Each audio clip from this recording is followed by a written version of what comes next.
जो नियमितता है वो आज भी बनी हुई है। अब पहले खुद के लिए पढ़ता था और अब बच्चों के लिए पढ़ता हूँ। ऐसा कोई दिन नहीं जाता कि मैं 4-5 घंटे नहीं पढ़ता। और आज आप सब में सबसे बड़ी जो कमी होती है वो होती है नियमित। आप 2 महीने, 4 महीने, 5 महीने लगातार नहीं पढ़ पा रहे। लगातार पढ़ने का मतलब ये नहीं है कि आप 30 दिन पढ़ते जाओ। मैं कहता हूँ 5 दिन पढ़ लो, एक दिन भली रेस्ट कर लो, टेस्ट लेके आ जाओ, एक दिन आप घूमने फिरने भी जा सकते हो। महीने भर में कम से कम 20-25 दिन तो आपकी बढ़िया पढ़ाई होनी चाहिए। ये नियमितता हमारे में थी। हम मुझे अच्छे से याद है कि हम गर्मियों की छुट्टियों में भी घर नहीं जाते थे। रुकना जाने ही नहीं देता। कहाँ जाना है, पढ़ाई कर नौकरी लाके धोरो इन घरे जाए तो कोई मेहनत है की करेगी। तो घर जाके आप कोई टॉन्टिंग करेगा, जाके क्या करेगा। आज की स्थिति ये है कि हमारे में नियमितता है। तो कृपया करके आप जिस भी परीक्षा की तैयारी कर रहे हैं लगातार करते जाइए। दूसरा, आज के स्टूडेंट और हमारे में क्या फर्क था, हमारा शेड्यूल बहुत फिक्स था। सुबह पढ़ना, दिन में शाम को खेलने जाना, पूरी व्यवस्थाएं थी। आज की स्थिति क्या है कि हम शेड्यूल पे, अगर शेड्यूल बना भी लिया है ना दिमाग से, शेड्यूल दिमाग से बनाना पड़ता है। आप कॉपी पे बनाते हो, कॉपी पे बना हुआ शेड्यूल कभी आज तक किसी का लागू नहीं हो पाया है। जो पीछे के पेज पे लिखते हो ना, 6 बजे उठना और वो 6:30 बजे तक ये करना, 8:30 बजे तक इतिहास पढ़ना। क्यों? 8:30 पे अगर आपका पैराग्राफ आधा रखा हुआ है तो आधा ही छोड़ दोगे। शेड्यूल ऐसे नहीं बनते, वो प्लानिंग दिमाग में बनती है। अगर वो चीजें नहीं की है तो आप कम से कम अपने आप को शेड्यूल करिए बढ़िया। तीसरी बात, जो भी मटेरियल लाते हो एटलीस्ट इतना होना चाहिए कि वो मटेरियल आपको याद तो है, तब आप दूसरा लेके आइए। आपके पास पहले से बहुत किताबें पढ़ी हो तो आपने ठीक से पढ़ी, वो आपको याद नहीं है और किसी और साथी ने कह दिया कि काम की नहीं है, अब आप 2 किताबें और लेके आ गए।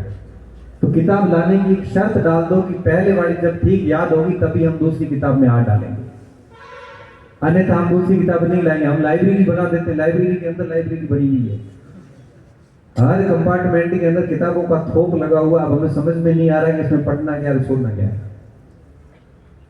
उलझिए मत, जितना उलझोगे उतना आप पीछे रहोगे। सरल रखिए, लिमिटेड कंटेंट रखिए और नियम बनाइए कि किताब को पहली पेज से लेके लास्ट पेज तक पढ़ेंगे उसको। बीच में आधी किताब छोड़ के नई किताब लाने के अगर ये काम करोगे ना तो आगे 5 साल और बेरोजगारी चलती रहेगी। जो किताबें आपके पास में है लिमिटेड रखिए कि भाई इतिहास में ये करना है, भूगोल में ये करना है, फिक्स कर दीजिए और उसको बहुत अच्छे से पढ़ लीजिए। याद हो गया तब आप नई किताब की ओर जाइए। फिर और नहीं लाओगे तो आपको एटलीस्ट 80% उसमें पढ़ा हुआ मिलेगा, फिर आपको केवल नया 20% ही पढ़ना उसमें। फिर अगर आप तीसरी किताब लाओगे तो उसमें आपको 5% ही नया मिलता है और 3 बार रिवीजन हो जाता है। तो किताब आप नई तब लेके आओ जब आपके पास में जो विद्यमान पुस्तक है उसको आपने बढ़िया से पढ़ लिया। ये हमारी स्ट्रेटजी रहती थी। मेरे पास भारत के भूगोल की 12-15 किताबें होंगी, लेकिन पहले एक किताब लाया था, उसको पढ़ा। फिर जब यूपीएससी का पेपर देके आए उसमें से 10 सवाल नहीं मिले, तब दूसरी किताब लेके आए, उसमें से देखा तो इसमें थोड़ा एडवांस है। ऐसे करते करते चीजें किताबें बढ़ती जाती थी, लेकिन कम से कम ये तो था कि पुराने वाली पढ़ी हुई। अगर आप अभी भी ये स्थितियां कर रहे हैं तो आप उसमें सुधार कीजिए। देखो, आप यहाँ पे आए हैं तो मुझे लगता है कि कुछ चीजें सीख के जानी चाहिए आपको। नई किताब तभी लेके आए जब आप पुरानी किताबों को याद करते हो। तीसरी चौथी गलती हम क्या करते हैं, हम अभ्यास नहीं करते और रिवीजन नहीं करते। और मैं ये मानता हूं कि अगर आप कम से कम 6-5 दिन पढ़ते हो तो पिछले लास्ट में 1-2 दिन पूरा वापस रिवीजन करो, क्योंकि जब तक रिवीजन नहीं होगा तब तक वो कभी याद नहीं होगा। आप अगर किताब को 20 बार पढ़ लोगे ना तब भी वो किताब आपको रिजल्ट नहीं दे पाएगी अगर आप उसको नियमित रूप से रिवाइज नहीं कर रहे हो। हम किताबों को रिवीजन करेंगे कहां से? हम एक के बाद एक किताबें लगातार लेके आ रहे हैं तो पुरानी किताब के अंदर क्या लिखा था वो भी हमें पता नहीं है। हम क्यों उलझे हैं इतने सारे? अब जब आप रिवीजन सही कर नहीं रहे हैं, किताब को पूरा पढ़ नहीं रहे हैं, नई पे नई किताब लेके आ रहे हैं, तो प्रैक्टिस भी नहीं हो रही। प्रैक्टिस हो नहीं रही है, रिवीजन हो नहीं रहा है, किताबें और उलझ रहे। एक मोबाइल होता है ना, तो मोबाइल के अंदर बैटरी जल्दी कब रिसती है? जब उसके पीछे बहुत सारे एप्लीकेशंस खुले होते हैं। और आपके साथ क्या हो रखा है कि आप तैयारी कर रहे हैं, आपने जो जो टारगेट प्लानिंग कर रखी है कि इतने तक ये सिलेबस पढ़ना था, ये करना था, वो सारे अधूरे पड़े हैं। अब उनके अंदर आप सोच में पड़े हो कि उनको कैसे करें।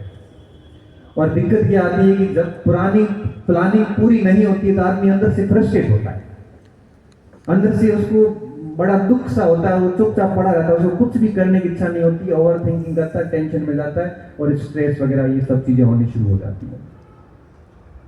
इसलिए इन छोटी छोटी चीजों का ध्यान रखो। देखो आप में और मेरे में कोई फर्क नहीं है, और मेरे से अच्छा दिमाग आपका होगा, मैं ये भी मानता हूं, लेकिन पढ़ने के जो तौर तरीके थे हमारे, मुझे लगता है कि थोड़े ठीक थे, इस वजह से हम ठीक जगह चले गए। एक बार मैंने लाइब्रेरी का छोटा सा वीडियो बनाया था। मेरे लाइब्रेरी में 1000 किताबें होगी, लेकिन उन किताबों में मैंने उस वीडियो में एक बहुत अच्छी चीज बोली थी कि मैंने कहा नौकरी लगाई थी ना, वो एक यही अलमारी थी जिसमें 10 किताबें थी। नौकरियां सारी इसमें लगी, बाकी किताबें सब बाद में लाई गई, बाकी सारी किताबें बाद में लाई गई।